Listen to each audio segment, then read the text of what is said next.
Good afternoon, everyone. Welcome back to the Dojo Live recap show. That means it's Monday, and today is Monday, October 18th, 2021. This is Tulio Siragusa broadcasting from Southern California. Joining me are Carlos Ponce in Cuernavaca, Mexico, and Kim Lantis in Hermosillo, Mexico. Welcome back, guys. It's another week. Let's get it, Cheers. as they say. Let's get it. Thank you.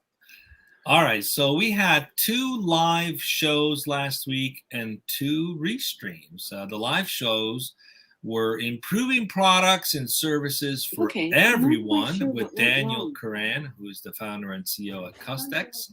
And then we also had, that was on, I believe on Tuesday, and then on Wednesday we had Artificial Intelligence and Dreaming with Brent Oster, who's the president and CEO at ORBAI AGI. And then finally, we had 2 restreams, one on Thursday because we had our whole hands meeting, and then on Friday. That's our new Restream Friday. On Thursday, we had Managing Sophisticated Technology and Teams Remotely with Benjamin Kearns, who's the VP of Engineering at, I don't have the information in front of me.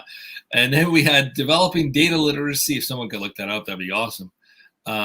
With Developing Data Literacy with Priyanka Jain, who's the president and CEO at, again, don't have that information in front of me, so maybe Ruben can help us out. We'll announce it in just a few seconds. Monday vibes. But those are our Restream shows, so we're going to talk about those too much today because we've already recapped them in the past.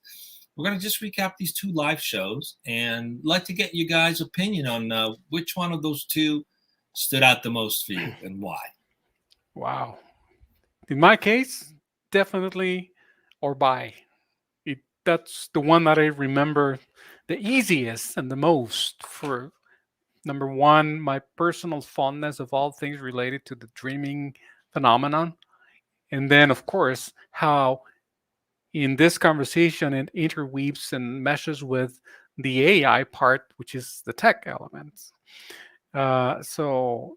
But I think that when we touched on what sort of business model can be built upon the meshing of these 2 elements, that's what it got interesting because it has numerous applications, and well, that's one that it definitely I'll keep an eye on these, what ORBAI is doing with the AGI part as well.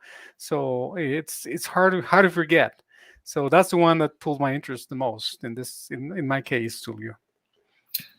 I have to say, I've been in tech, 32 years now. I saw the birth of the internet working with Vint Cerf in the early days, seen a lot of evolution of technology. General AI scares me a little. But this idea of a 3rd generation AI that can take input and learn how to connect different patterns to start to actually solve problems could be very valuable to help us in many, many aspects of our lives. But the idea of general AI, cognitive computing, that scares me a little bit. But, we'll see how it plays out. But it was an interesting show to see the progress being made and how some companies are pushing the envelopes when it comes to AI. A little too Terminator iRobot-y for you. Little bit. I don't know. Who knows? Yeah. No, I think it's interesting. What I found interesting was just the ingenuity behind. First of all, I learned that we as humans do most of our learning while dreaming. That was new to me. I didn't realize that was the case. But I guess when our brains rest a little, it's when they're able to actually connect dots. That's the way I understood it. I'm dumbing it down a lot here. But the idea, the ingenuity behind allowing for machines to sort of connect dots that same way. And apparently for the artificial intelligence to actually happen a lot faster than it currently does. So that was my understanding behind that show. So I find it pretty ingenious, pretty smart, and exciting. I could see it now posting a little question on your computer screen and the machine telling you, I'm sorry, I'm dreaming right now. I'm Please sleeping. check back later. I'll get back to you after my nap. No, it was interesting. Yeah. It's interesting how we learn things and how they're trying to replicate that with machines to learn. Or vice something. versa. We might see some kind of gadget or device that we can just go buy and wear at night, and we can use that input, put it into a machine, and then have it interpreted. I don't know. Yeah, and then you just wake up in the morning and go, I know Kung Fu. Like me. No, well, I would be happy if I could just record what I'm streaming. I mean, I can fly a helicopter now. Yeah, no, definitely. We'll see how that plays out. Anyway, the other show we had was with CustEx. Daniel. We're not ready today. We're not ready.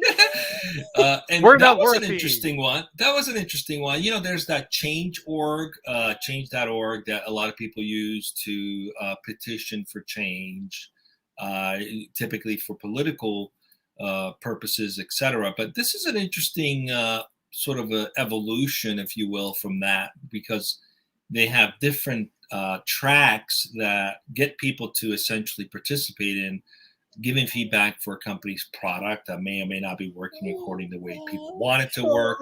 So it can be used for both improving products and services as well as political purposes. But I just found it interesting about how you can empower end users to really have a voice today about, what's working, what's not working, what could be improved, giving them a voice by allowing them to do video clips.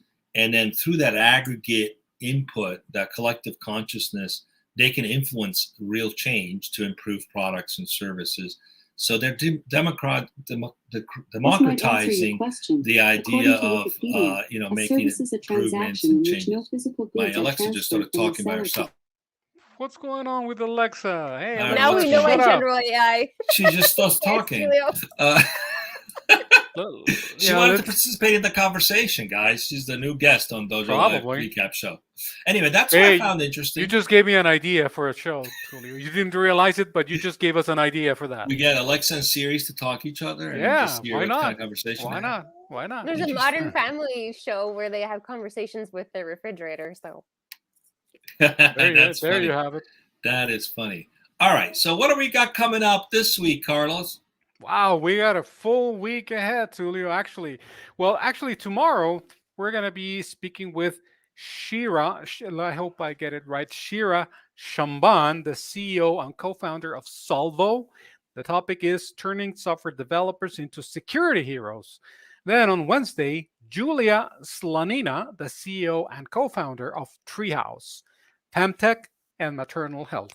Finally, on Thursday, the conversation will be with Michael Wood, the Chief Strategy Officer at Inciting Health. The topic, the growing consumerization of healthcare.